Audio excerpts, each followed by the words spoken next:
Yes, happy trips and welcome back to the With Mates podcast. My name is Andrew Grayson, your host as ever, and I am once again joined by my compatriot, my sidekick. He is the main smacky man. He is the smacky one. He is Polly Smack Paul Stirrett. That's it. Polly Smack's backside smacking to Andrew. Show me your side smack. My side smack is more of it's more of a like that kind of, I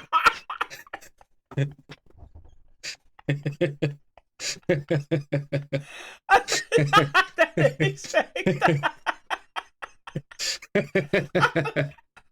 I thought you were going to do something like that. Oh, that's brightened my Saturday morning up. Fuck me, that was so funny. Yeah, it is me, Andrew, and Paul. We are back, of course, to talk about Peacemaker. We've had our 5th episode of Peacemaker, and we are here to break things down.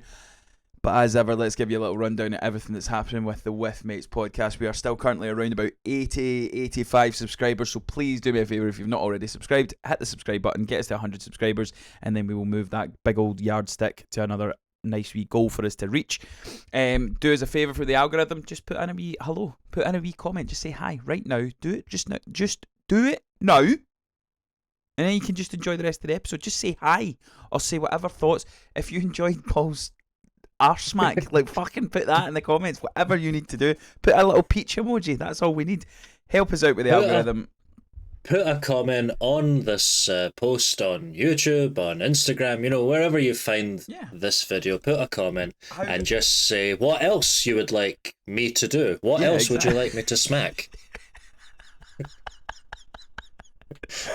That's so bizarre. I did not expect it. So the way things are looking just now for the With Mates podcast, obviously myself and Paul are doing the Peacemaker ones. We've still got 3 more episodes to go after this episode, so they'll be coming out concurrently week to week. Gen V dropped its first 3 episodes. Paul is ahead of me, he's already watched the first 3. I have yet to catch up, but as soon as I catch up, we will be doing a Gen V review. I think Craig says he might tag in on that one as well. The Marvel Zombies comes out next Wednesday. I am going to try and get Vash. Myself and Vash are going to try and do that. And then, of course, obviously, if you, Paul, Craig, or Joseph fancy joining in, obviously, you can jump in with that one as well. I think we're doing a little trip to see one battle after another because it is getting rave reviews just now. So we'll probably be doing a podcast about that. The Oscar noms will be coming out soon. We'll be doing an Oscar podcast. We have a fun Halloween ranked podcast coming out that I don't know if we have to reveal it yet, but I'll let Craig be here before we reveal that. But yeah, get involved. There's lots coming out to do with the With Mates podcast. Lots of TV, lots of film. If there's anything that you guys want us to be talking about, get in the comment section and let us know what you want us to be reviewing. Also, we are getting very close, very, very close to knowing who this year's fantasy movie draft winner is. Paul, are you clued in yet to like stand-ins and stuff? I have purposely stayed away because I am so confident in my ability to win this. So what I will say, I've done the maths, right? So I roughly kind of know who's where and what's happening. There's still movies that need to come out. There's still movies that are just vaguely reviewed, so they could go up or down. So it's a vague kind of rough standard. What I will say is sadly Joseph has no chance. Like he has fucking zero chance. He might get a positive score this year. But in other news, it might rain in Scotland. Yeah, so, exactly. It might be wet in Scotland. But what I will say is between me, you, and Mooney, it's very close, and it swings on I think 2 movies. 2 movies will change the entire kind of reflection and stuff like that. So it is quite exciting. So if you're interested in the fantasy movie draft, obviously keep your eyes and ears peeled. We'll probably do a wee update on the next catch-up that we do. The catch-up will be back once we're less busy with reviews and stuff like that. But enough about the all goings on that's happening in the With Mates podcast. We are here, of course, to talk about Peacemaker. We are now 5 episodes deep. Episode 5 dropped on Friday? Thursday? Friday? Mm-hmm. Thursday night, I think. Thursday night. Like Thursday night early, in America. Early morning sort of Friday. Last week we weren't too hot. It wasn't that we were hot. We just felt it was like a bit of a a bit of a filler episode, yeah, a meh episode. How did we feel? Just realised, for listeners older than you, this is how the podcast works. We are going to give you our top thoughts. We're going to give you our general ideas. We're not going to spoil anything at the beginning. Then we will give you a spoiler warning and get into all the spoilerific details of this week's episode. So, Paul, how did you feel about episode 5? I thought it was definitely an improvement from last week. Last week, we were kind of struggling to be like, what actually happened here? This episode, stuff did happen. I think overall, my favourite's still been the crossover episode where he's in the other world. I think maybe episode 3, but definitely better than last week's for sure. We got some indication of what's happening next episode, and it actually looks like it's probably going to be quite action packed. Next episode. So I feel like, because it's from next week on is the episodes that haven't been seen yet, right? Yeah, so episode 5, this is the last episode where critics and reviewers and people that have got early access to Peacemaker as a series, that's the last episode anybody's ever seen. So from this point on, the next 3 episodes, I think it's only the cast and James Gunn that know what happens and who turns up and all that kind of stuff. So yeah, interesting. Okay, so the mildest of spoilers, there is a big not even like a character, but just like a literal big thing that Peacemaker goes off to fight at the end, and that in of itself is probably going to be a bit of a piece to see in the next episode. Otherwise, I would say kind of how I expected this episode to unfold, just with all the hardcore stuff and all of that. She did. We were kind of right. It was like she did kind of betray him, but also didn't really betray him. I disagree on that. Right. Again, we're getting to small spoilery stuff, but my general thoughts. I actually really enjoyed this episode. There was a lot in this one that I really enjoyed. There's a specific thing that James Gunn does. I think he does side characters really well and side stories really well. So as much as you've got the main plot with your main characters that is kind of your through line for this series, the subplots that are happening with other characters such as Eagles, Vigilante, there's stuff happening that is not only entertaining to me, but it also interests me, going, I think this is going to happen because of what he's shown us, and I've got a wild theory that's going to happen. Maybe in season 3, and we'll get teased at the end of if we get a season 3. But yeah, I think we'll get teased by the end of season 2. But yeah, I thought more action, more interest as to where Peacemaker as a character is going, and obviously the stuff that's happening with Harcourt and stuff like that. I think more exciting and more stakes happened in this episode. As I say, it wasn't as action packed as maybe some of the earlier episodes, but definitely more stuff happens in it. And again, the writing for me, I thoroughly enjoy, and it gives each character and each side character and main character it adds. It's like building blocks. It's just adding more and more to their character that'll hopefully get us to a point where we are so invested and care about these characters so much that when we get to the finale, we're because again, there was already a character in this where I was like, oh no, and we will get to that at this particular moment. So now is your spoiler warning. If you have not yet watched this week's episode of Peacemaker, which is entitled, they're really good with the pun titles, I must say, Back to the Suture. Title for Craig Andrew Mooney. I was going to say Mooney will be very happy with that title. So Back to the Suture, episode 5. If you've not yet watched this week's episode, make sure you head on over to HBO Max, Sky Max, or wherever you watch your show, and then come on back and hear what myself and Paul have to say about this week's episode. So the thing I want to talk about first, before we kind of go through everything that happens in the episode, is I want to touch on this the side character thing. The subplot with Eagly should not interest me as much as it does, but mate, I am so invested in this fucking Eagle, right? The fact that Peacemaker has a sidekick, literally the end of this episode, we're very much in spoilers now, the end of this episode where he goes back through and his brother's like, come on, we've got something to do, and he's like, what the fuck's that? And he's like, oh, this is Eagly. He's going to be my sidekick now, and I was just like, it's literally like God Eagle. It's literally an eagle god. like that moment where he's getting hunted down, and then the flame hums, and then the fucking symbol behind him and all that shit. And he's rallied all the other eagles to fucking, I assume, kill Michael Rooker's character. Like, I was like, scene straight out of Jurassic Park. Oh, mate. That's what Jurassic Park used to be and should be. It should be that terrifying. Oh, fuck, these animals can tear me to shreds. I thought he'd killed Eagly, and I got upset because I was like, no, I fucking love... Like, it's mental to say I love that character. It's a bird. Like, why do I care that much about... But I do. And James Gunn is fucking perfect at that. We care about Rocket. We care about Groot. We care about these characters that shouldn't have as much depth that James Gunn gives them. But yeah, the whole Eagly stuff, I adore it. I think it's so funny. And now, like, obviously, we knew he was somewhat, like, special in the sense that he was trained and like kind of followed orders and stuff, but now he's quite clearly something God thing, like more, thing. Yeah. But I love that. And the other thing I want to point out before we talk about the plot overall about this episode is what's happening with Vigilante, right?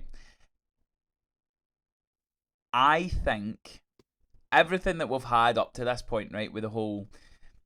It's all been laughy, it's all been jokey and goofy, and it's all been very much like, oh, let me tell you facts about manatees, and like, no, I'm his real best friend, and oh, did you come together? No, we just met in the hallway, and we just have... Mate, this is Syndrome. This is Syndrome from Invincibles.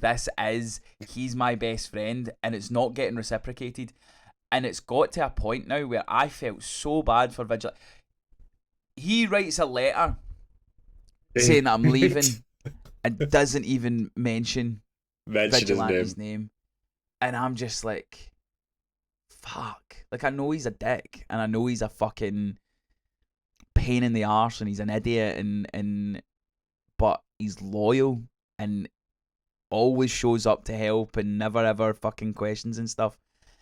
And my worry now, because I love the character, I think this might be the villain arc. I think he might turn, because it's like they can't look. The other side of this is they might just play it off as a fucking joke, which might happen. Which it's James Gunn. It's very possible. Yeah, which I won't mind because again, James Gunn's really good at comedy and stuff like that. But I think they're big. I think they're building something big in terms of a Vigilante heel turn. Essentially, he turns to the villain. What do you think? I think, yeah, it's definitely possible. I think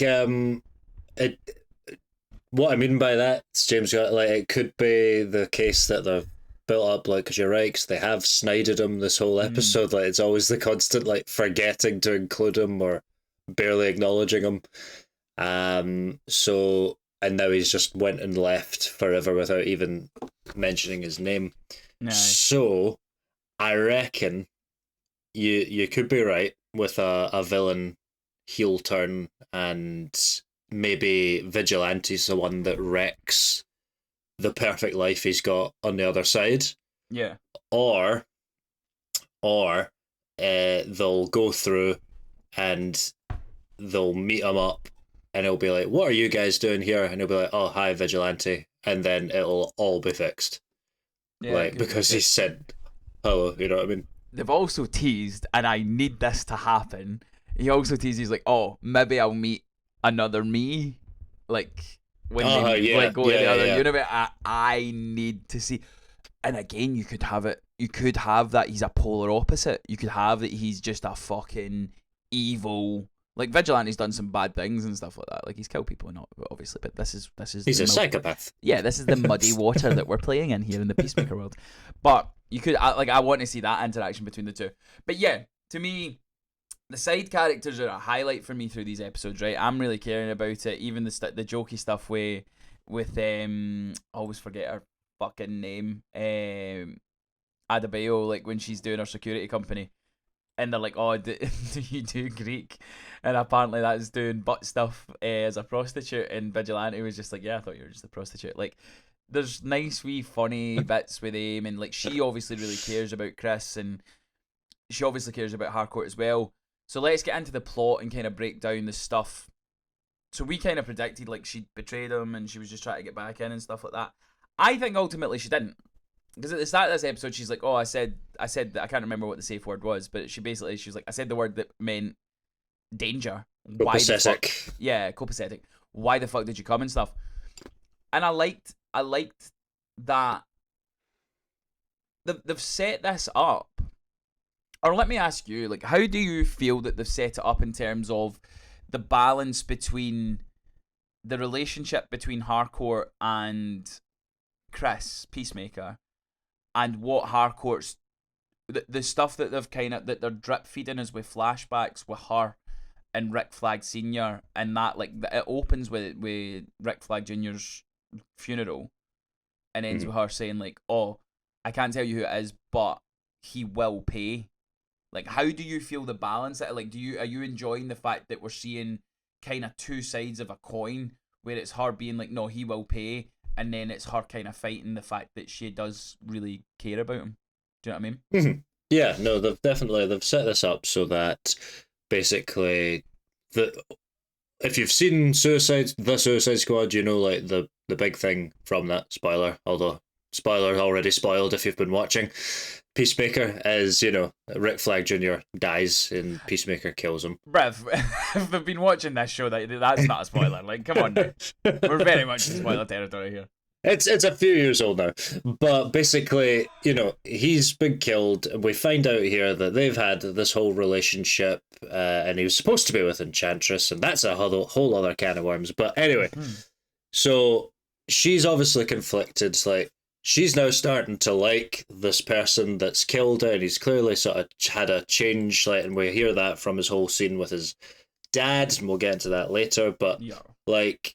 And they've set this up so where basically he's trying to open his heart. She keeps pushing him away. And it's basically now a case of she's pushed him away one too many times. Yeah. For whatever reason, even if she does like him, it's because now she's pushed him away one too many times and he just wants to fly away to a world where everybody likes him. Mm-hmm. Even if Harcourt was protecting him this time, that's the thing. She might have been protecting him here, but it still feels like a betrayal. Yeah. And so I was like, yeah, I think it's like they've set up quite well where she's definitely went to the well one too many times of pushing away Chris, and he's had enough. Yeah, I think. To me, though, the interesting thing is obviously it's finding that, but she obviously cares about him. Like, we get that whole kind of, and I love the fact as well. It kind of gets. I'm skipping ahead a part, right? So they obviously meet in the park, in Peacemaker. I love the fact that he's just like, "Look, just going to answer the question. Look, did it mean anything?" And she doubled down. "No, it didn't. I told you it didn't. Blah blah blah." But the old saying is, actions speak louder than words. So she might not actually love him. But there's something there, because why is she protecting him? Why is she trying to warn him from danger? And ultimately, why does she risk her life to save Chris from getting shot? Because they also reveal that the fucking Argus woman is a cyborg. I felt like that was a bit of out of nowhere. I wasn't sure. Why have we not seen that? Yeah, I felt as if she was just saying it. Yeah, I felt like she was saying it in a kind of. Or was it Hingway that said it? Because was it Harcourt or was it Economos? Basically, you first get a hint of it when she's about to shoot him, and she does that thing with her eye. Yeah, she's got like perfect aim.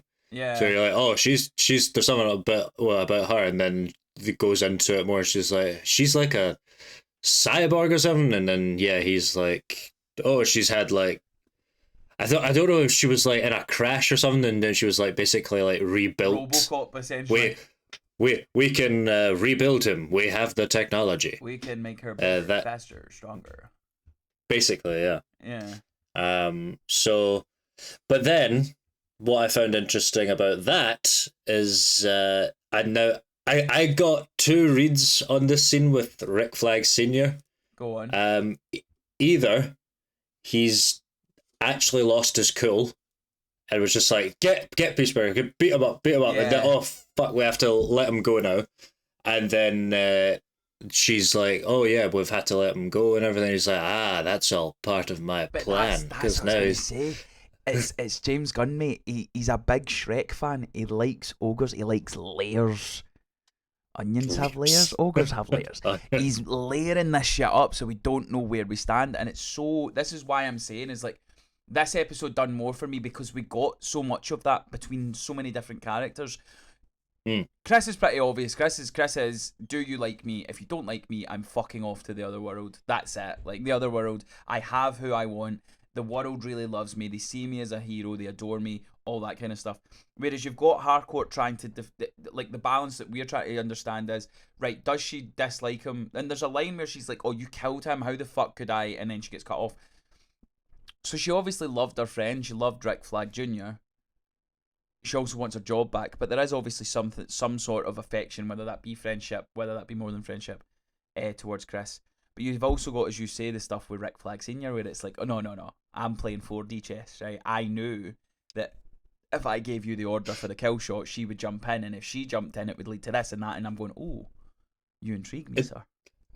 It is. I don't know, because at one point it does start to feel a bit ridiculous. It's like, I knew she'd jump in, and then I knew we would get like Economist would do this, and we'd have to let him go. And I'm like, mate, did you? Did you? Do you know another thing I did as well? Because obviously they capture him, they take him in, and Rick Flag, mate, that fight scene. It's not really a fight scene. It's just Rick Flag beating the shit out of John Cena or Chris. Mate, there's a bit where he fucking running knees Peacemaker when he's like kind of sat hunched against the wall. Might be one of the most brutal fucking things I've ever seen in one of these. It was so... It's Cena. He's taking 100 of those. Mate, that was so graphic, man. It was brutal. But yeah, so like we see obviously Harcourt tells Economos like book him so that way that it can't just be like a written up, no, he wasn't here kind of thing. So yeah, like it's how many people. But the thing as well that I noticed, I feel like Langston's gonna turn our favourite titties guy. He was showing signs of no, that's not the way we should. Mate, honestly, like if we don't get another moment where he shouts on titties, I'm gonna be so fucking annoyed. Like it's dumb, and I realise how immature I am, but it's the funniest joke in this. So he's like, oh, you could have killed titties. It's such a good line. But yeah, you just know there's gonna be some more bird blindness as well to come. Oh mate, yeah, we need to have another duck line. That in the first couple of episodes was such my humour. But this is what I'm saying. He's a side character that ultimately, to this point, has only really been silly humour, where he's duck blind or he's bird blind, and he's giving people stupid fucking irritating nicknames and stuff. But like, there was something that happened in this episode where he gave people looks, and he was kind of not lurking in the shadows, but almost like he's going to have something. He's going to have something to do major by the end of this episode. But yeah, again, it's like it's ultimately everything that happens. The brutality of Rick Flag with Peacemaker, and then they obviously have to let him go because it's been put through everything properly. What do you think of the official channels? Yeah, what do you think of the dynamic between Senior and Sacha Bordeaux, the cyborg? I was just gonna say, because like this is partly why I kind of think he's lost the plot and not really thinking straight, because then she walks in and there's this line and like a look between them, and he's obviously like flirting with her. No. And I'm like, I feel like you're now just like showing off, and you like really want to just kill this guy, and you don't really care about this at all. It's like the only reason you've done this is to like, you've accepted this position is so you can find out who Peacemaker was, and then And then now she's kind of enjoying the benefits. But then I kind of get the impression she wouldn't be doing this if she doesn't have an ulterior motive as well. Yeah. So I am wondering, and we were thinking about who's gonna be a good big villain, and I'm like, if it was Brainiac, then us hacking a cyborg lady would be a perfect way to do it. Yeah. So I think there will be a reveal with Rick Flag Sr. later on, because we've seen it so many times where it's like, oh, I wasn't, like, he said it before, and then when he got the job, we got the flashback when he got the job, and the first thing he asked for the files to do with, is it Casa Mortive or whatever the fucking name of the place is that they went. But also it got said this time when they were at Rick Flag's funeral, where he's like, they won't let me see the files and stuff like that. And there was a big speech in this where he was like, look, I'm like, it might seem like I've lost control and it might seem like I'm only like, this is like a vendetta and stuff. No, this is to save the world. This is to make sure we don't get another incident like we got in Metropolis. Again, I love when things intertwine. So we're already getting hints at the old Superman thing, and we're getting hints at Metropolis and who might show up and whatever. But yeah, I think there'll be a reveal where it is him. He's like, no, I don't give a fuck. I just want you, and I want to kill you, and that is my only goal till the day I die, kind of thing. Because that's where I feel like it's going to go. Ultimately, there's going to be a moment, I think, where Harcourt stops Rick Flag Sr. directly stops Rick Flag Sr. from killing Peacemaker. Like, that's going to be the confrontation. Mm-hmm. That moment where it's like, oh, you promised me that he would get his comeuppance and blah blah blah. I think that we'll get that within the next 3 episodes as well. I'm almost thinking that I'm going off on a bit of a tangent here, thinking about this whole cyborg lady thing. Mm-hmm. If we follow that, I think potentially in the next few episodes we'll have if they are revealing the big bads.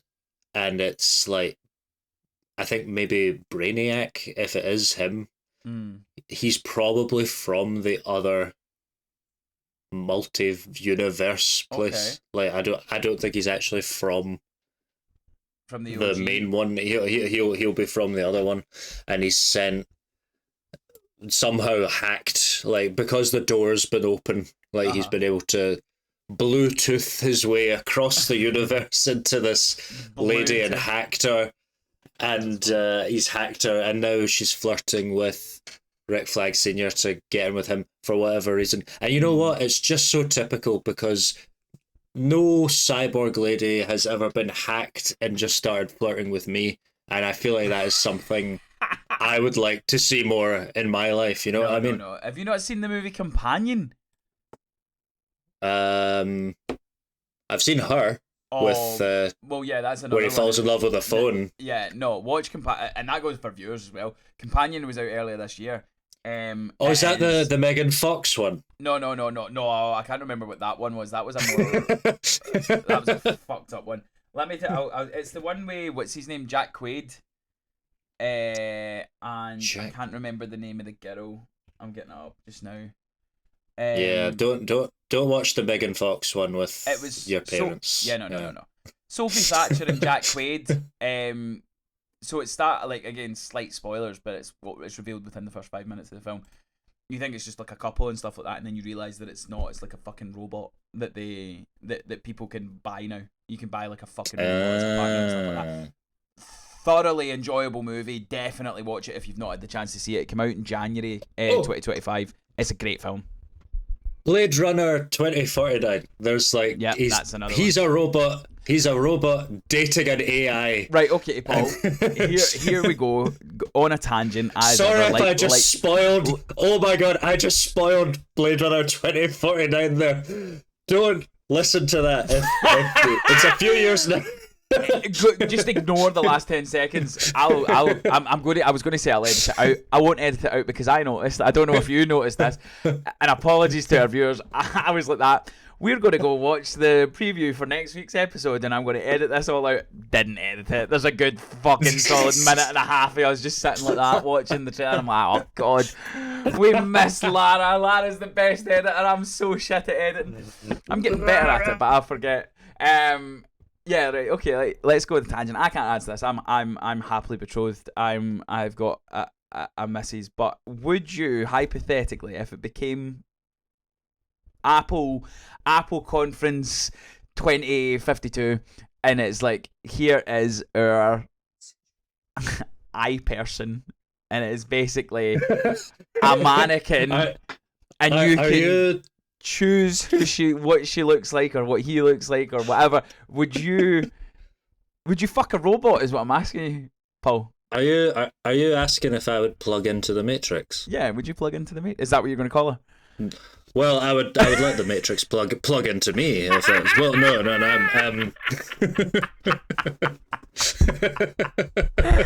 We need money back, man. We're getting too loose and fucking angry with this. Right in the comment section, would you do that if that was available? If you could have a robot? It's the way of the future, Andrew. It's progress. That's what it is. It's progress, brother. And you're standing in the way of progress. Right, you watch Companion, you watch iRobot, you watch any AI will be the fucking death of us, mate. After this pod, I'm going to watch that Megan Fox one again. That's what I'm doing. Like, just make sure the camera's off. Right, let's get back to Peacemaker. Where were we? What were we talking about? I completely forgot. Oh yeah, the cyborg. Cyborgs. That's how this all started. Yeah, I forgot cyborg. But yeah, like, so to me, I think what this episode did well overall is it's set up lots of wee strings. In my opinion, I'm like, right, where is this relationship going, and what is this action going to lead to, and where is this going to go?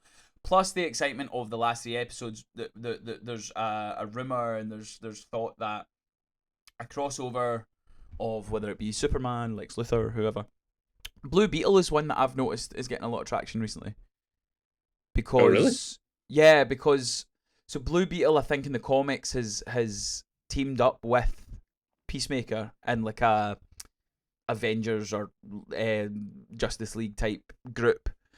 But James Gunn has been very outspoken that Blue Beetle is very easy to bring into DCU because it didn't really connect with. Now, let me make one thing fucking clear. The first movie sucked. It was fucking dreadful. It was so bad. The actor was decent, but the movie sucked. So I'm not adverse. I'm not against bringing that character in. But James Gunn, you need to put a bit of zhuzh on that character, and a bit of zhuzh on that movie if you're going to do another one. So yeah, ultimately we see this. He kind of tells he tells Adebayo that he's going to go back. He's going to leave, and he sets up the door. Or no, he doesn't tell them. He writes a letter. Of course, he writes a letter. So he says, "Look, just leave me alone." We see the bit as well before. I kind of already touched on it, the eagly bit where he poisons like a wee mouse. And then a fox comes and steals the mouse. Yeah. Mate, fucking, like, I know it's CG and it's not real. It's like, I was fucking brutal. I didn't like seeing that wee fox foam at the mouth and die. I was gutted. So fox is basically a dog, so I can see why. Yeah, exactly. And then Michael Rooker with his comically large gun, loved that. But apparently that's a real thing in real life, like back in the fucking I can believe 1200s or something like that.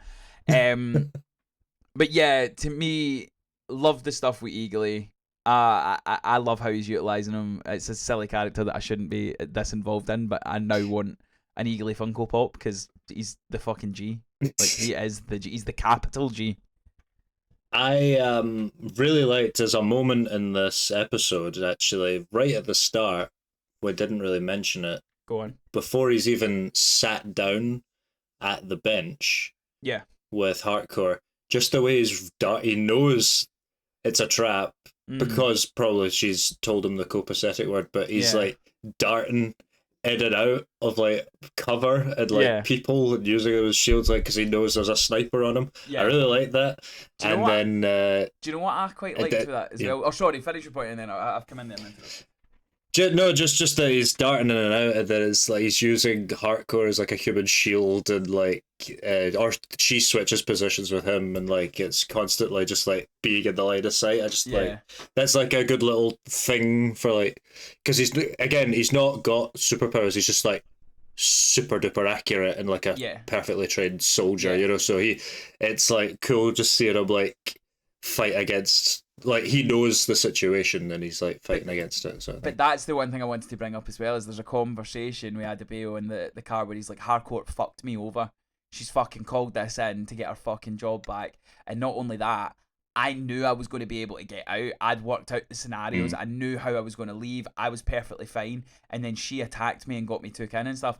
And again, it adds a conflict of he knew what he was doing, but in his head, she's fucked him over. But she's actually, in her head, done the right thing to save him from dying and stuff.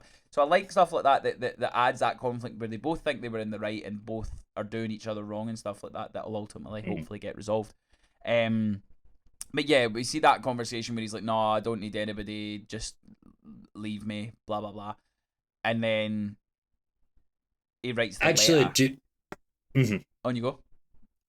One thing that's came to mind is, do you know what one piece of consistency I actually do like is that even back in the Suicide Squad, when he kills Rick Flag Jr., he doesn't actually hate him. Like, it's purely business. Like, we can't let the files escape. We do that, you know. And then when he's being interrogated by Rick Flag Sr., he's like, you know, look, I actually really liked Rick. Like, I really respected him. But I was in a dark place. I was following orders, basically, you know, and like, and yeah. And it's just, he gets the shit kicked out of him, obviously. But it was actually making me think, how do you feel about Peacemaker now versus, and I don't know how recently you've seen the Suicide Squad, compared to how he is in that film to how he is now? He's definitely changed. He's definitely softened, and he's definitely like more caring and stuff. Whereas, like, I feel like the one in the Suicide Squad was mission above all. If you're given a mission, you are set to complete that mission. That is how this works, and that is what we do. I think the stuff that happened in series 1 with his dad made him realise, no, actually, like, there are grey areas. It's not a matter of black and white. It's not a matter of I am a soldier, I do what I am told, kind of thing. There are instances where, and again, I think you see that as well with Harcourt saving him and stuff, and I think you'll see that more and more as he realises. Plus, when we get the reveal ultimately that the second universe that he goes to isn't as good as what it cracks up to be, is going to give him that realisation where, no, because have you watched next week's preview? No, I've not, actually. So I've watched it. There's not much to get. Again, they don't. It's another brilliant thing. It's like there's not really much to tease because they don't want to give anything away. Ultimately, you just see the friend group go to the other universe, and they're like, we're here to take you back, and that's it. So yeah, like, to me, the stuff that happened in the movie was very much like, I'm a soldier, I do as I'm told. Whereas now, I feel as if you went back in time, he wouldn't kill Rick Flag. Do you know what I mean? I think he would. I think that would change and stuff like that. And I think you might get that with Rick Flag Senior, possibly. So, forward. How do you think? Do you think we're gonna get Peacemaker in one of the films, and then B, do you think that he'll be like completely different then? Because obviously, see if you're like an audience member, you've only seen Suicide Squad. Like, do you think it'll be? I think you'll see I think you'll see a progressive character change. I don't think he'll be like wildly different. I still think he'll do, like, even the mission that he done with the bomb. Yeah. He's still murdering folk left, right, and centre. He'll do that. I think we might get Peacemaker in, like, we got him in Superman. He was in Superman. Was he? Yeah. So remember the bit where Superman is in changing his shoes, and there's the orb thing that the Justice Gang are fighting outside, and him and Lois have a conversation. The TV's on in the background, and it's Peacemaker getting interviewed. So he is. So yeah, technically he's yeah. already been in this, but I was like, I wonder if we'll get him in the Supergirl movie. And my thought is, I think we're either going to get. I've changed it. We might still get Lex Luthor, but I think my odds now are lower on Supergirl and or Blue Beetle. Okay. In some way, in some form. I don't think we'll get Brainiac.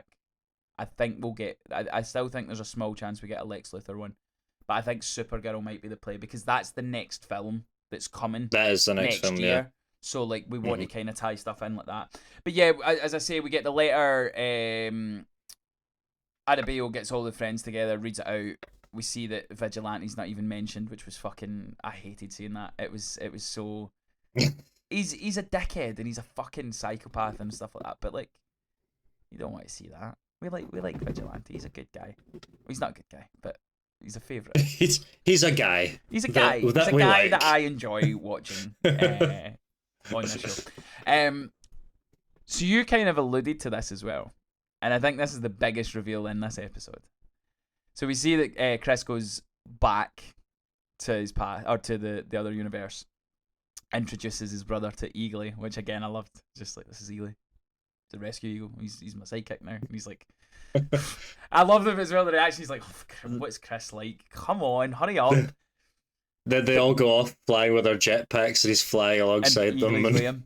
But we also see that they kill the big kaiju in Superman. Is that what you were alluding to? Yeah. Yeah. So, what the fuck are the consequences of that? Like, what do we have in the like? That's what I was going to say, because I didn't get a proper look. Is it the same one? It is the same one. The same one. It's 100% the same one. I've not watched Nerdist Breakdown yet. New Rockstars Breakdown yet. I'm going to watch that after this. I am 100% sure that is the kaiju that they fought in the Superman movie. And Superman. What I'm going to end this podcast on is, if you've got a hot take, you can join in. If not, you can just give your thoughts on my hot take. They defeated that kaiju, which tells me that that's the superhero team. So we don't have Superman, we don't have, or we don't know what those are. My guess is I think that Peacemaker's dad kills baby Superman. Because look how quickly he killed that alien to get the fucking thing. Yeah. Do you know what I mean? So it's either going to go one or two ways. It's either going to be that an alien baby landed on Earth and our hero, the fucking devil man, killed that baby, or Superman's now a bad guy in this universe or something like that. But I think the first one's more likely. I quite like the first idea. Do you think it's maybe the thing about this universe is that they have enhanced or like super soldiers kind of thing, but there aren't really superheroes, if you know what I mean? I think we are going to lean very heavily into the whole political side of this is our planet. Do you know what I mean? So people have kind of intimated that in the other universe there's no black people. So do they go one step further and go like, not in my country, not in my planet, like go home kind of shit, where I'm going like really lean into him being that piece of shit that's just like pure against that. I don't know. I'm so interested and I'm so excited for these last 3 episodes because, as I say, for James Gunn said this might be some of his best work in these last 3 episodes, and I'm just like, fucking give me it, because I love James Gunn's work. So yeah, I'm super excited getting into these last 3 episodes. The more I think about it, the more I think this series only ends one way, and it's potentially with Chris and his brother fighting to the death. Maybe not to the. Maybe it's like he's gonna have to kill him. He doesn't want to kill him. Is it gonna be Like, it's gonna be that kind of position where there's a choice and it's not gonna be easy, kind of thing. You know, I think it has to be something like that.